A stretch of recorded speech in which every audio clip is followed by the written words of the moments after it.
Tikrinant gautą informaciją atvykom į nurodytą sodybą. Apžiūrint sodybą buvo rasti 2 žvejybiniai tinklai ir ūkiniuose pastatuose 2 ginklai. Manoma, kad jie nelegalūs. Buvo iškviesta Jurbarko policijos komisariato operatyvinė grupė, jie suformino šių veikų poėmį.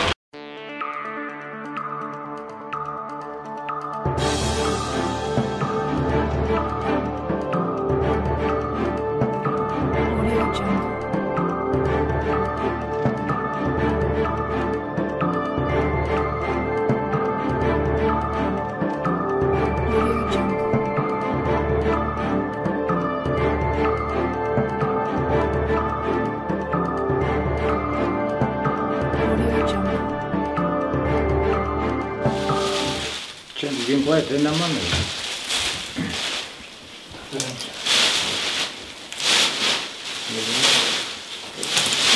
O šautuvai legalūs, nelegalūs? Panašu, kad ne.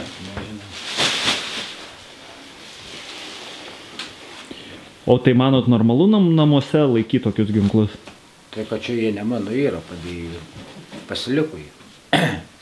Tai žinot, kad yra Kas? ginklai namuose?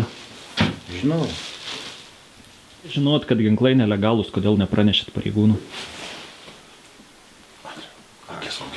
40.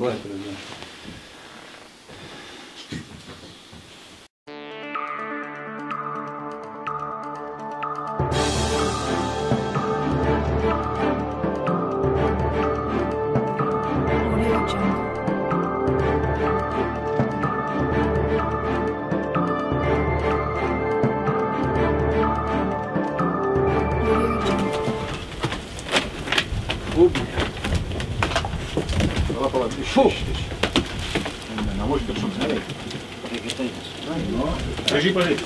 Фу! Šitą, фу! Išneškit dabar, uždarykit tą šuniuką.